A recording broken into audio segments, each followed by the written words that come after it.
우리 주님의 은혜와 평화가 우리 가운데 함께 하기를 빕니다.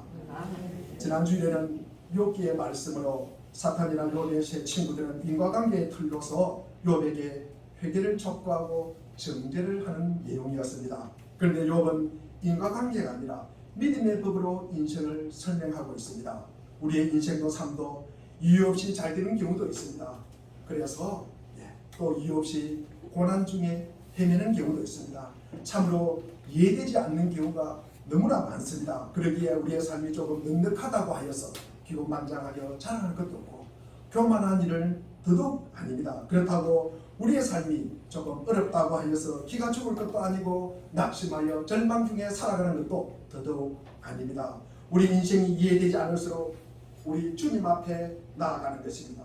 그분만이 아십니다. 그분만이 우리의 길이요 진리요 생명이기 때문입니다. 그분만이 우리의 주님이십니다. 그러니 구주를 생각만 해도 이렇게 좋거든. 이런 고백이 일주일 동안 우리의 삶이 되었습니까? 한 번만 더 들어보십시오. 다시 하겠습니다. 구주를 생각만 해도 이렇게 좋거든. 이런 고백이 일주일 동안 우리의 삶의 고백이 되었으니까 우리가 보이는 것만으로 이해되는 것만으로 그리고 물질적인 차원의 도움과 유익만이 전부라고 생각하는 세상 사람들은 예수를 믿으라고 하면 그들이 뭐라고 한다고 이야기했습니까? 너나 잘 믿어라. 나는 너 없는 지옥에 갈 것이다. 그런 말을 한다고 제가 지난주에 말씀을 드렸습니다. 이것은 안 믿는 사람들의 답 중에서 가장 참 담대한 답입니다. 오늘은 여기서 조금 더 나아가서 조금 배웠다고 하시는 분들은 뭐라고 하시는 줄 아십니까? 예수 믿으라고 하면 믿음의 사람들이 이런 말을 합니다. 예수 믿으십시오. 그분을 통하는 것이 하나님의 구원 계획입니다.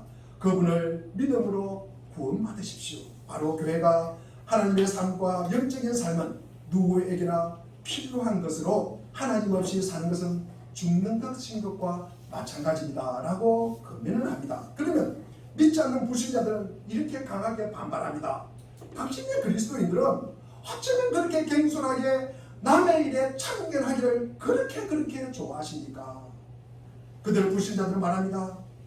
이런 술을 먹으라, 저런 담배를 피우라, 그런 말 간섭 안 합니다. 이런 운동을 해라, 이런 것들을 먹으라, 그리고 어느 특정 정당을 지지해라 강요하지 않습니다. 특별히 저기는 지적 심의나 오락을 해보라고 강하게 권하지도 않습니다. 그런데 당신들은 왜 그리 남의 일에 참견할 것입니까? 당신네가 믿는다는 그 특별한 견해만이 유일한 보편 진리라는 사실은 어디에 근거를 두고 하시는 말씀입니까? 우리는 서로 다르지 않습니까? 그렇다면 왜 우리가 각자 취향과 생각과 다를 수밖에 없다는 사실을 인정하고 각자 자기 방식대로 살게 내버려 두십시오. 그들 불신자는 또 이렇게 말합니다. 기독교와 기독교의 인생관은 주로 특정한 견해나 개인의 선호 문제로 봅니다. 그래서 일반적으로 유행이 같거나 기질이 비슷한 사람들이 이런 신념과 견해를 고수하는 것이라고 생각합니다. 마치 사람마다 예술가의 기질이 있어요. 그리고 정치가의 기질도 있고요. 사업가의 기질도 있습니다. 그리고 과학자의 기질도 있어요. 시인의 기질도 있는 것과 같이 종교적 기질을 가진 사람들도 따로 있다고 생각을 합니다. 얼마든지 기질이 다양할 수 있으므로 모든 사람이 기독교를 믿어야 한다는 것은 마치 모든 사람들이 예술가가 되어야 하고 사업가가 정치가가 되어야 한다고 말하는 것인 것만큼 어리석은 짓이라는 것입니다. 그래서 그들 불신자는 누구나 자신의 특정한 필요에 따라서 구원의 길을 발견해야 된다고 합니다. 이처럼 기질과 천성이 다른데도 공통적인 구원이 있다고 말하는 것은 궤변이라고 그들은 주장합니다. 다시 말해서 마음에서 믿든 석가를 믿든 예수를 믿든 그리고 무슨 상관이냐, 믿든 믿지 않든 무슨 상관이냐. 또 하나 합니다. 그 사람은 교회에 다니지 않아, 교회에서 예수에 대해서 가르치는 것 여러 가지를 믿지도 않아, 찬양하지도 않아, 예배하지도 않지만 그러나 그 사람은 꽤 괜찮은 사람이야. 자선단체에 기부도 많이 하고 봉사활동도 많이 하고 어쩌면 하나님을 믿는다고 고백하면서 교회에 다니는 사람보다 훨씬 인격적이고 그 사람보다 나을 수가 있어. 교회는 안 다니지만 참 정직하고 성실한 사람이야. 그의 선한 삶이 또한 선행이 증명해 주지 않아. 그의 우수한 학벌을 보나 그의 많은 재산을 보나 사람은 40을 넘으면 얼굴에 책임을 지라고 했는데 그의 얼굴을 보나 그의 집안을 보나 그의 품성을 보나 그의 인격으로 보나 오늘 나는 심지어 교회 다니는 교인들조차도 사람들 입에서 이런 말을 자주 하고 들을 수가 있습니다. 그리고 더 안타까운 것은 그것을 부러워한다는 것입니다. 참으로 누가 안타까운 일입니까? 그들은 지금 자신이 무엇을 하고 있는지를 모르면서 기독교 신앙을 공격하는 사람들이 제시하는 모든 주장을 그대로 인정하고 받아들이는 것입니다. 그런데 지금 오늘 시편 기자는 이 모든 것을 반박하고 있습니다. 교회와 기독교 신앙의 보편성과 포괄성을 말하고 있습니다. 바로 교회를 세우신 우리 주님이 하신 것처럼 이 교회가 온갖 기질적 요소가 결합되어 뒤섞인 모든 유형의 사람들이 모입니다. 교회가 지닌 이 능력은 말 그대로 무제한입니다. 지금까지 교회에서 찾아볼 수 없는 유행의 사람은 없습니다. 모든 사람들이 그리고 다양한 특질과 유행을 가진 사람들이 교회에 모인다는 것입니다. 어떤 사람은 다혈질적입니다. 어떤 사람은 또 수줍고 결단력이 부족합니다. 어떤 사람은 감정적이고요. 어떤 사람은 논리적이고요. 어떤 사람은 감상적이고 어떤 사람은 감각적이고 어떤 사람은 지적이고 어떤 사람은 아주 평범하고 어떤 사람은 비현실적이고 어떤 사람은 현실적이고 어떤 사람은 예술가적인 사람이 있고요. 그리고 어떤 사람은 과학적인 사람도 있습니다. 지나치게도 잘 믿는 사람도 있고요. 어떤 사람은 지나치게 믿지 않고 의심하는 사람이 있습니다. 어떤 사람은 재치와 유머가 탁월한 사람이 있어요. 어떤 사람은 둔한 사람도 있습니다. 모든 유형의 사람이 교회라는 울타리 안에서 발견되는 것입니다. 그래서 우리 오늘 3절을 한번 보겠습니다. 3절을 읽어보겠습니다. 시작. 동서남북 각 지방에서부터 모여주셨다.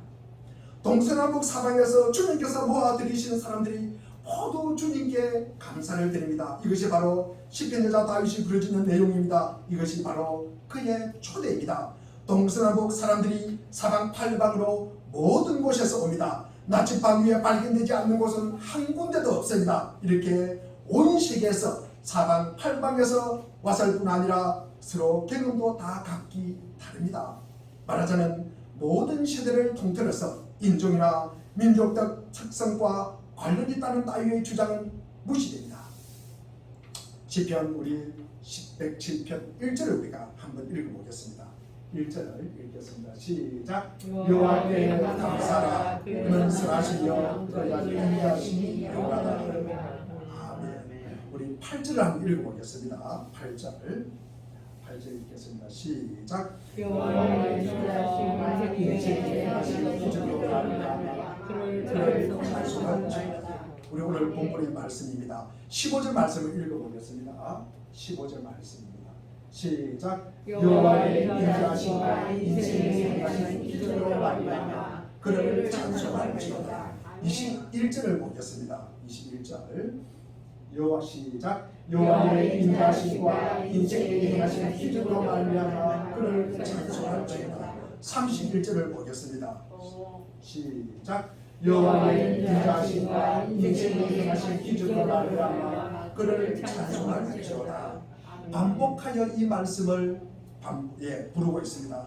그들은 모두 다른 곳에서 왔습니다. 동서남북 사방에서 왔습니다. 서로 다른 언어를 사용합니다. 어떤 의미에서 서로 하려고 하는 이야기도 다릅니다. 관심도 다릅니다. 그런데도 모두 같은 노래를 부르고 있습니다. 여호와께 감사하고 여호와를 찬양하는 노래를 부르라고 초대를 하고 있습니다. 이 언약은 여전히 하나님의 구원 계획입니다. 이 놀라운 연합의 뿌리가 되는 이유가 과연 무엇일까? 우선 성경은 모든 사람이 겉으로는 저마다 달라 보일지라도 모두 같은 체험을 하고 있다는 사실을 우리에게 분명하게 말하고 있습니다. 늘 그랬듯이 모든 사람이 같은 병으로 고생해 오고 있다는 것입니다. 정상과 특정한 병이 있다는 표시입니다. 이 시편 기자는 정상을 가볍게 하거나 일시적으로 고통만 경감시키는 것이 아니라 오히려 그 정상을 이용해 질병이나 고통의 근본 원인이 무엇인지를 우리에게 밝혀주고 있습니다. 오늘 본문 107편에서 사람들이 하나님을 찬양해야 할 이유를 적어도 4가지로 볼 수 있습니다. 이 체험들은 우리에게 4가지 다른 질병을 보여주는 것이 아닙니다. 죄라고 하는 큰 한 가지 질병에 따른 4가지 정상일 뿐입니다. 성급하게 겉으로만 보면은 이들이 체험이 아주 달라 보이지만 근본은 모두 하나입니다. 이것이 기독교의 주장입니다. 기독교는 인생을 상세하게 종사 분석하여 인류의 커다란 공통 원인, 즉 죄가 있다는 것을 가르치고 있습니다. 따라서 기독교는 몇몇 특별한 사람들이 신으로 믿는 종교가 아닙니다. 모든 사람에게 할 말이 있는 종교입니다. 남녀노소를 불문하고 지위고관을 불문하고 재산 여부나 학식 여부를 불문하고 모든 사람에게 해당되는 말씀입니다.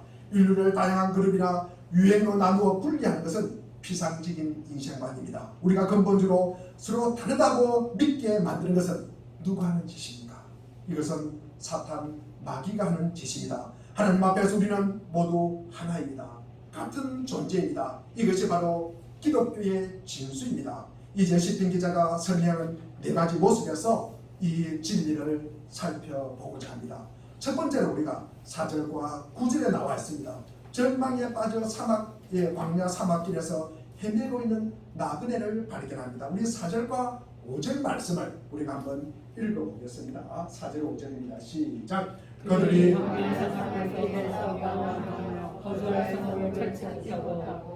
주님을 만나 그들이 길을 잃고 헤매며 이곳저곳 그할 성읍을 찾고 있습니다. 그러나 그 성읍을 발견하지 못해 줄이고 목이 마르게 되었으며 그들의 영혼이 그들 안에서 피곤해졌습니다. 아마 저자는 이때 마음속으로 40년 광야에 헤맨 이스라엘 백성들을 아마 생각할 것입니다. 또 바벨론 포라시아에서 돌아온 이스라엘 백성들을 언급하고 있는 것일 수도 있습니다. 어쨌든 이 장면은 여호와의 영적 순례의 모습을 묘사하고 있습니다. 이 유행의 사람들은 결국 그리스도께 이르게 되는 길을 완벽하게 묘사하고 있습니다. 그들은 일반적으로 지적 유행의 사람이었습니다. 그들은 인생에 관심이 많았습니다. 그래서 그 자신들의 인생에 대해서 궁극적인 의미나 목적이 무엇일까? 목적지에 대해서 거의 아는 바가 없다는 사실을 찾아갔지만 깨닫게 되었습니다. 자신이 광야에 있다는 사실을 알게 되었습니다. 그래서 되도록 광야에서 빨리 벗어나게 되는 것이 해야 할 일이라고 생각하게 된 그들은 거의 외래 없이 자신감과 희망에 부풀어서 그 여행길을 시작합니다. 그들은 깊은 글을 읽었습니다. 철학을 공부해요. 심리학을 공부합니다. 인생의 문제를 다룬 강의도 듣습니다. 지적 열의와 열심으로 다합니다. 그러나 얼마 가지 못해 시편 기자의 말처럼 인생은 광야 사막길에서 이렇고 쓸쓸하게 방황하는 존재라는 사실을 깨닫기 시작합니다. 그들은 묘한 고독과 소외감을 느낍니다. 그런데 같은 세상에 살면서도 같은 문제를 주제는데도 다른 사람들은 그런 것을 거의 생각하지 않는다는 사실도 또 알게 됩니다. 이런 것들을 연구하고 생각할 능력도 시간도 없고 그리고 적성도 취향도 없습니다. 그렇다면 유독 그들은 왜 이렇게 하는 걸까? 대부분의 사람들은 거의 같은 시대의 시간대에 같은 공간에 같은 문제를 안고 외롭고 쓸쓸한 길을 갑니다. 그러나 그들의 선구자라는 자부심으로 자신을 달리면서 여전히 그 길을 갑니다. 새로운 나라 약속의 땅을 발견하며 함께할 친구를 찾을 소망을 품고 있기 때문입니다. 사실 지금까지 모든 탐구자와 선구자는 그 길을 걸어갔습니다. 자신들의 커다란 지적 영적 탐색에 몰두합니다. 읽고 생각하고 연구하고 강의를 듣는 등 인생과 죽음 그리고 과거와 미래와 같은 인생의 모든 목적과 목표를 발견하기 위해서 열심과 최선을 다합니다. 자신의 영혼과 마음이 안식할 뿐만 아니라 계속 강건해질 수 있도록 그할 성읍을 찾고 있습니다. 또한 그들은 광야에서 헤매는 동안 종종 그 성읍으로 인도해 주겠다고 장담하는 사람들을 만납니다. 그래서 그들을 따라가 봅니다. 그러나 애써서 따라가 보면 아무 성읍도 보이지 않습니다. 그러다가 또다시 다른 사람을 만나 그 사람을 따라갑니다. 또는 발자취가 나 있는 것을 보고 성읍으로 가는 길인 줄을 알고 따라가 봅니다. 그러나 결과는 늘 마찬가지입니다. 그할 성읍이 없다는 것입니다. 강을 여러 번 건너고 신기루에 여러 차례 쏘으며 찾아보지만 안식할 성금은 여전히 보이지 않습니다. 이제 그들 영혼이 그들 안에서 피곤해지기 시작합니다. 영혼이 줄이고 목말라합니다. 이때쯤 되면 그 모든 것이 소용없으며 한도 끝도 없다는 생각이 들기 시작합니다. 이런 식으로 그할 성읍을 영원히 찾아다닐 수도 있겠지만 그들보다 지혜로운 사람을 한 명도 만나지 못하게 될 것이라는 불안한 생각이 들기 시작합니다. 그래서 속으로 이렇게 생각합니다. 처음부터 출발하지 않았으면 참 좋았을 것을. 이런 것은 아예 생각조차 않았다면 그저 그날 먹고 살면서 인생의 수수께끼 따위는 풀어보려는 시도조차 하지 않는 사람이 차라리 가장 행복할 거야. 그들은 피곤에 지쳐 기진맥진합니다. 그렇게 오랫동안 방황했지만 아직도 처음에 시작할 때와 마찬가지로 도피성 그할 성은 아마득하기만 한 것 같습니다. 그러나 오직 거기에만 찾을 수 있는 안식과 평강을 여전히 갈망합니다. 지금까지 이 세상의 모든 현자와 철학자의 지혜를 합쳐보지만 궁극적인 질문에는 전혀 답변할 수 없었다는 것입니다. 인간의 마음속 깊은 곳에 있는 가장 큰 갈망을 만족시켜 줄 수 없었다는 것입니다. 지금까지 이런 식으로 광야를 헤맨 사람은 결국 모두 둘 중 하나를 선택합니다. 절망과 냉소주의에 빠져서 포기를 하든지 아니면 6절의 표현대로 근심 중에 여호와께 부르짖는 것입니다. 다시 말해 절망 가운데 그 길을 포기하거나 그리스도인이 되는 것입니다.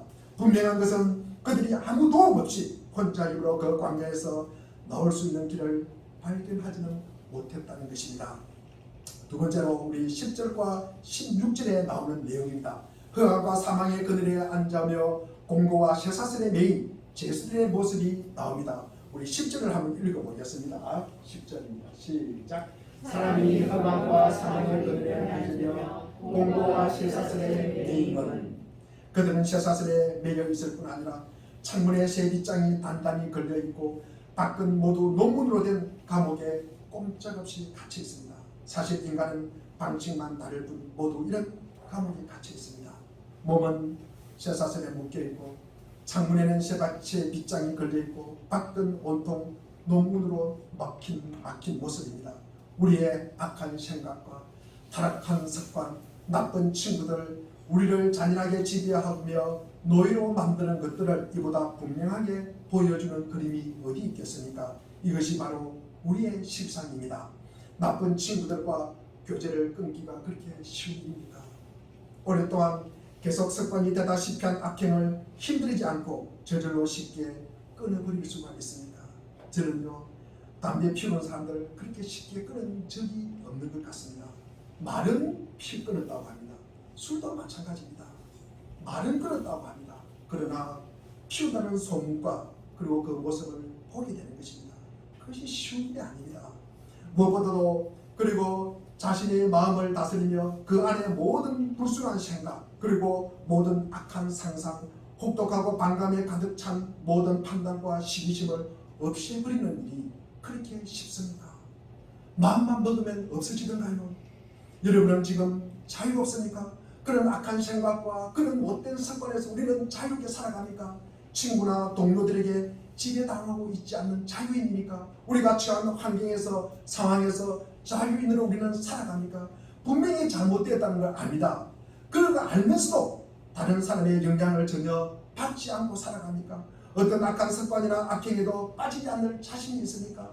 여러분의 마음속에는 자신을 수치와 절망에 빠뜨리는 죄가 전혀 없습니까? 이런 것들에서 자유로워지려고 애써본 적이 있습니까? 도덕적으로나 영적으로나 자유를 누릴 수가 있습니까?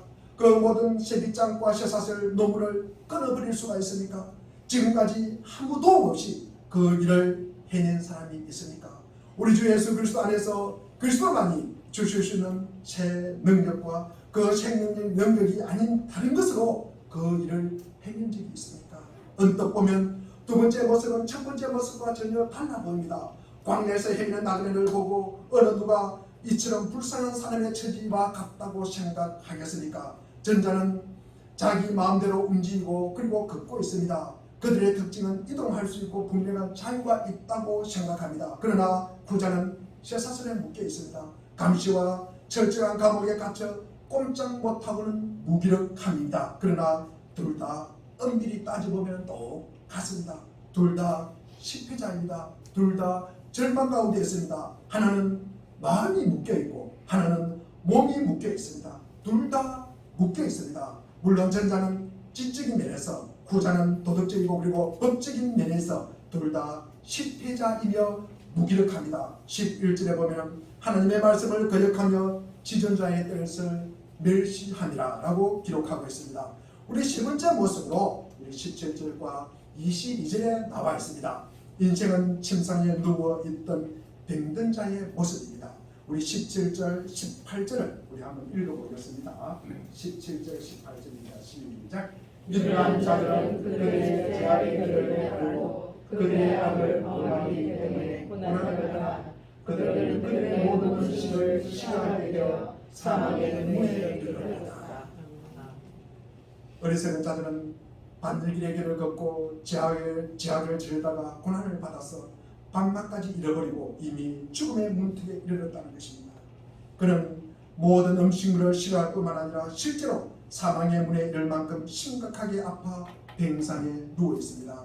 이 사람은 위대한 탐식에 몰두하는 지성인도 아니고 법적으로나 도덕적으로나 노예나 특정한 죄에 애속된 사람도 아닙니다. 여기서는 외로운 관계에 대한 암시도 없습니다. 완전히 밀폐된 채 감시를 받고 있는 감옥에 대한 암시도 없습니다. 이 사람의 모습은 그런 것보다 훨씬 조용하고 정적입니다. 우리는 완전히 비참한 가운데 초췌하게 죽어가는 사람을 봅니다. 그들은 이 세상에서 행복해질 수 있는 소망을 특정인이나 특정한 사물에 두었던 사람입니다. 그런데 자신이 그처럼 소중하게 여기는 사람이 죽거나 자신이 이루려던 야망을 이루지 못해서 그 소망이 없어져 버린 사람입니다. 슬픈 환멸을 느끼거나 철석같이 믿은 친구에게 배신을 당하거나 인생의 가장 큰 희망의 근거가 박살 났을지도 모릅니다. 모든 희망을 걸었던 것이 인생의 그토록 중요하게 생각한 것이 그들을 실망시킨 것입니다. 그래서 아무 소망도 없이 영원히 비참한 상태의 병상에 누워있는 것입니다. 스스로를 달래보지만 다른 사람들은 그들을 돕기 위해 최선을 다하지만 아무 소용이 없습니다. 그들은 어떤 위로도 받으려고 하지 않습니다. 그저 인생과 모든 것에 흥미를 잃고 수척해 갈 뿐입니다. 그 모든 것에서 오는 철저한 고통에 압도되어서 수척하고 취약해져 갈 뿐입니다. 우리는 이런 사람을 나무랄 수 없습니다. 그들도 어쩔 도리가 없습니다. 그들에게 다 있고 다시 힘을 내서 용감하게 살아가고 마는 것만큼 어리석고 잔인한 것도 없을 것입니다. 그들은 그렇게 할 수 없기 때문입니다. 그들에게는 그렇게 할 기력이 없습니다. 사실은 그런 것을 생각할 힘조차 없습니다. 그들은 혼자 힘으로 일어날 수가 없습니다. 매우 무력합니다. 인생의 원동력이던 것이 사라졌기 때문입니다. 앞서 나온 두 유행의 사람들만큼이나 슬픔과 비참의 희생물이 되었습니다. 이런 사람을 누가 감히 상습적인 술주정뱅이에 비교하겠습니까? 많은 사실은 둘 다 근본적으로 같습니다.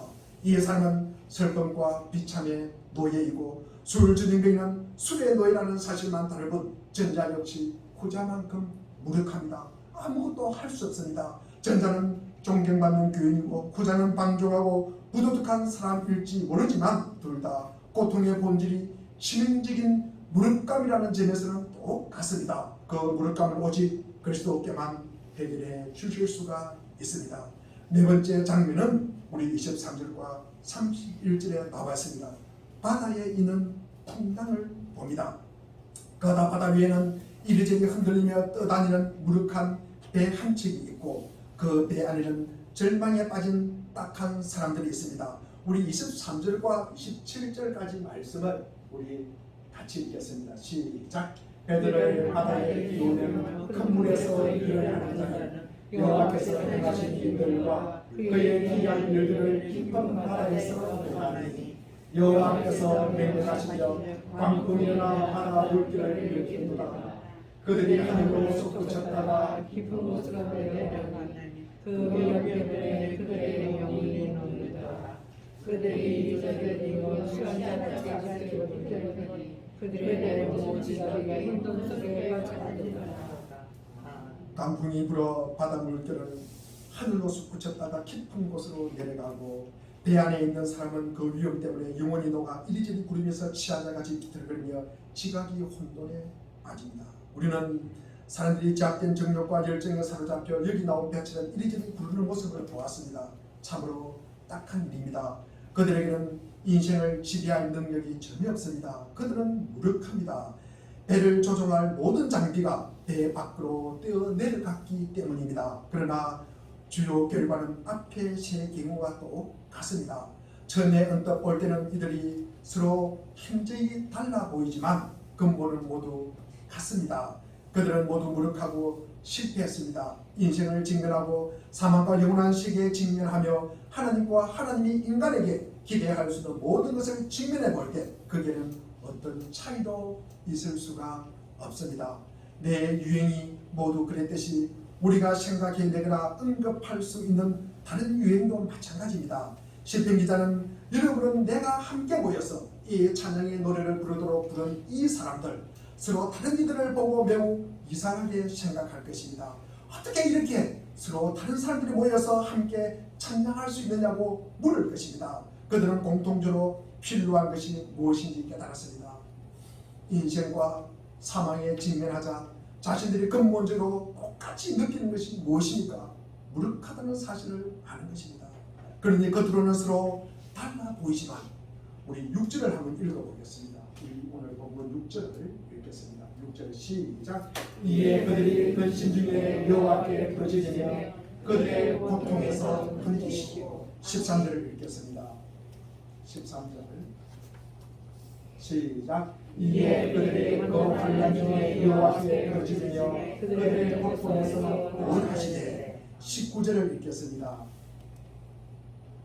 이에 그들이 그들의 고통 때문에 여호와께 부르짖으며 그가 그들의 고통에서 그들을 구원하시되 28절을 읽겠습니다.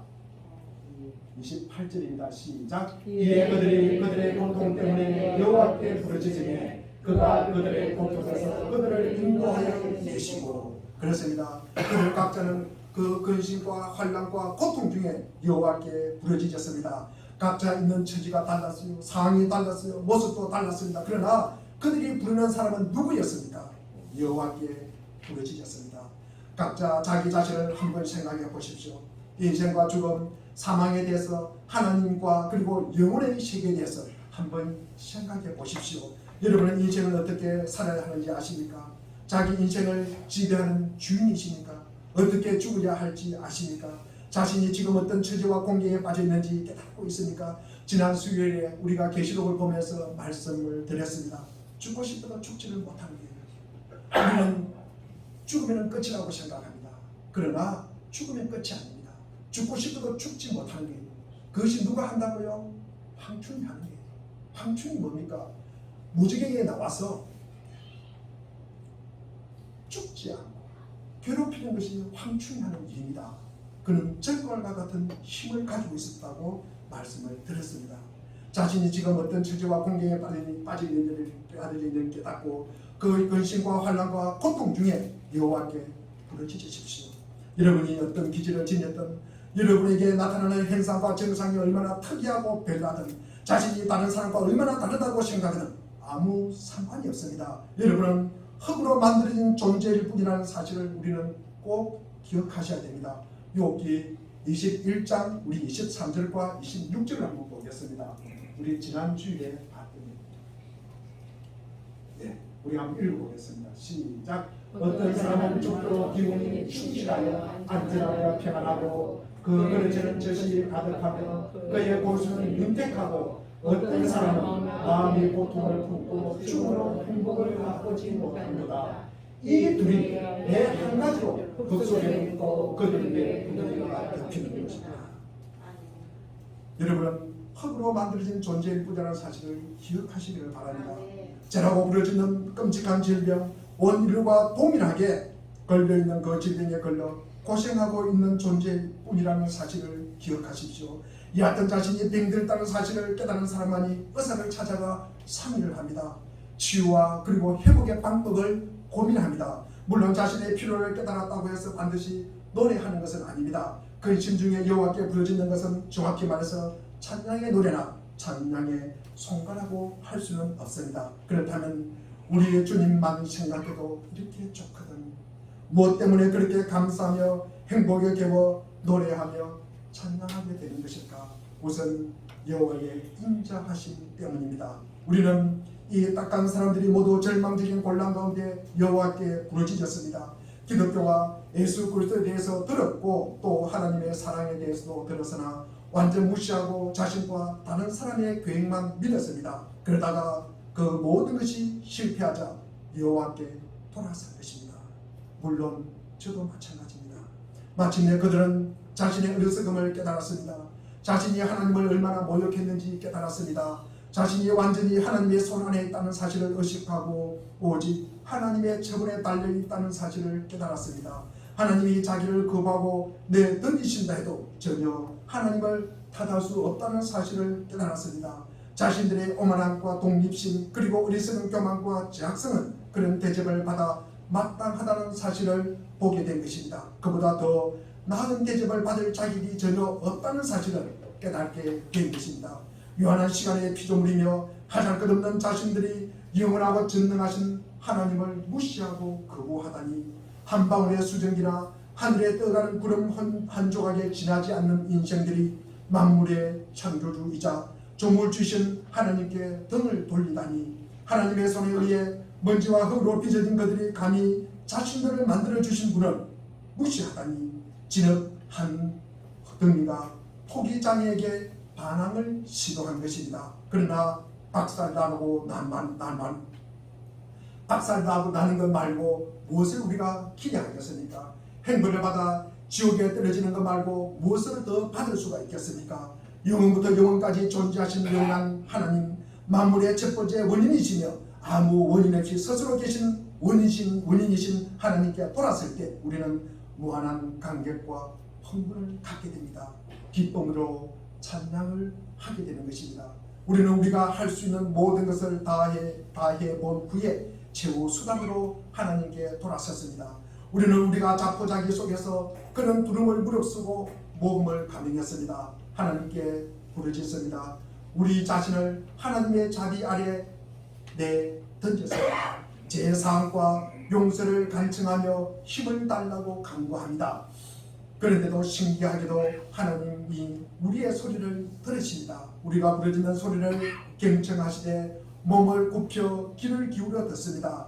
우리가 지옥으로 내던져지는 대신 영원토록 정지하고 비웃고 경멸하는 대신 우리가 결국 자신의 능력 안에서 들어온 것을 보고 놀란 듯이 기뻐하며 만족스러워하는 대신 하나님은 우리를 절망에서 구원해 주셨습니다.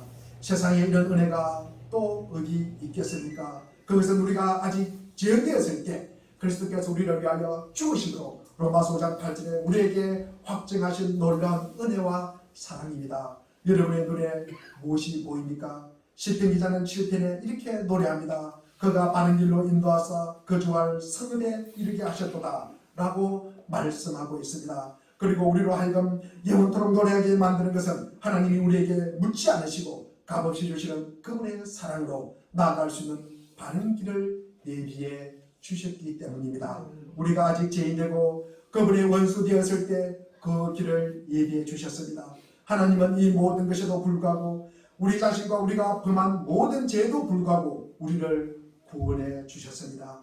이 사실을 깨달고 노래하지 않을 사람이 어디 있겠습니까? 이보다 우리 영혼을 더 깊이 흔들어 놓을 주제가 어디 있습니까? 이보다 더 마땅히 들어야 할 노래가 어디 있습니까? 우리는 영원토록 죽임을 당하고 보좌에 앉으신 어린 양을 찬양하는 노래, 천국의 노래를 부를 것입니다. 무엇 때문에 그렇게 감사하게 행복에 겨워 노래하고 찬양하게 되었습니까? 두 번째, 그것은 하나님이 그들의 형편 가운데 만들어주신 놀랍고 신기한 변화 때문입니다. 전에는 어떤 형편이든지 이제 그들은 모두 구원받아 행복해졌습니다. 서로 다른 환경이나 상황에 처해 있는 우리는 필요가 서로 달랐지만 이제 그 필요가 모두 충족되었습니다. 길을 잃고 헤매는 사람들, 감옥에 갇혀있던 사람들, 절망에 쓸쓸하게 자기 자신을 통제할 수 없던 사람들, 이런 사람들에게 갑자기 전혀 뜻하지 않게 그것도 아주 완전하게 일어난 변화를 생각해 보십시오. 하나님이 그들을 모두 공경과 절망에서 구출해 주었습니다. 모든 근심과 고통과 환란의 무적행에서 꺼내어 주셨습니다. 우리가 본 첫 번째 유행으로 4절과 우리 9절에 보면 광야에 있는 자입니다. 이들이 어떻게 되었습니까? 우리 오늘 7절 말씀을 보겠습니다. 7절 시작. 또 많은 일로 인도하사 그주와 성내에 이르게 하셨도다. 9절을 읽겠습니다. 시작. 그가 사모하는 영혼에게 만족을 주시며 주님 영혼에게 좋은 것으로 채워주시도다. 아멘. 두 번째로 제가 말씀을 드린 10절과 16절 감옥에 있는 자가 어떻게 변화되었습니까? 우리 14절 말씀을 보겠습니다. 14절 시작. 그가 사망의 검에서 인도하여 내시고 그들의 얼굴의 줄을 끊으셨도다. 세 번째 유행으로 17절과 22절까지 말씀 병든 자의 모습입니다. 이 모습은 우리 20절을 보겠습니다. 이렇게 변화되었습니다. 20절 시작. 그가 그의 말씀을 보내 그들을 고치시고 유혹한 지경에서 건져내었습니다. 세 번째로 보면 단 한마디 말씀으로 그들을 고쳐주시고 그들을 멸망의 구덩이에서 끌어내 주셨다.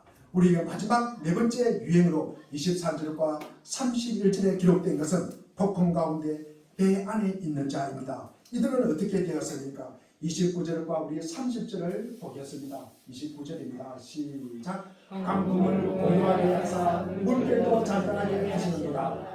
그들이 평안으로 말미암아 기뻐하는 중에 여호와께서 그들의 가난한 함으로 인도하시는도다. 그렇습니다. 소프라노나 알토나 테너나 베이스 할 것 없이 우리 모두 소리를 합하게 이렇게 찬양합시다. 우리 오늘 본문 8절입니다. 여호와의 인자하심과 인생에 행하신 기적으로 말미암아 그를 찬송하지로다. 지적인 안식과 평강을 얻었습니다. 그할 성읍을 발견하였습니다. 묶은 습관을 끊어버리고 오랜 죄를 정복했습니다. 마음에는 행복과 기쁨과 새 노래가 넘치고 심지어 이런 시련 속에서도 로마서 8장 28절에 우리가 알거니와 하나님을 사랑하는 자 곧 그 뜻대로 부르심을 입은 자들에게는 모든 것이 합력하여 선을 이루느니라 는 사실을 확인하며 즐거워할 수 있게 되었습니다. 사망과 무덤을 뛰어넘어 우리가 바라던 하나님의 영원한 항구로 안전히 인도될 것이라는 사실을 확인하며 확고한 인생 목적을 가지고 평강으로 안정감 있게 살 수 있게 되었습니다. 에베소서 4장 1절과 1절에도 보면 여러분은 부르심을 받았습니다. 그 부르심에 합당하게 살아가십시오. 겸손함과 온유함으로 오래 참음으로 사랑의 옷으로 용납하십시오. 남의 입장에서 생각하면 겸손이 필요하고 그렇게 할 추진력을 얻으려면 소망의 뿌리를 내린 인생 사랑의 건강 관용이 필요합니다. 43절 오늘 본문 말씀을 보겠습니다. 오늘 본문 107편 우리 43절 말씀은 우리가 한 목소리를 같이 읽겠습니다. 시작. 지혜 있는 자들은 이러한 일들을 지켜보고 여호와의 인자하심을 기다리리로다. 아멘. 여호와께 부르짖으며 자기 자신을 우리의 복된 구세주이자 구속자이신 주 예수 그리스도께 맡겨버린 모든 자에게 주어지는 영광스러운 구원입니다. 상황이나 처지가 어떠하든 즉시 여호와께 돌아오십시오. 그분은 바로 지금 여러분을 구원하실 능력이 있을 뿐만 아니라 바로 지금 여러분을 기꺼이 구원하고 싶어 하십니다. 거기는 이미 마련되어 있습니다. 더 이상 의심하지 마십시오. 모세와 어린 양의 노래를 부르는 자들과 함께 소리를 합하여 여호와를 찬양하십시오. 그리하면 모든 지각에 뛰어난 하나님의 평강이 그리스도 예수 안에서 우리의 마음과 생각을 지켜주실 것입니다. 기도하겠습니다.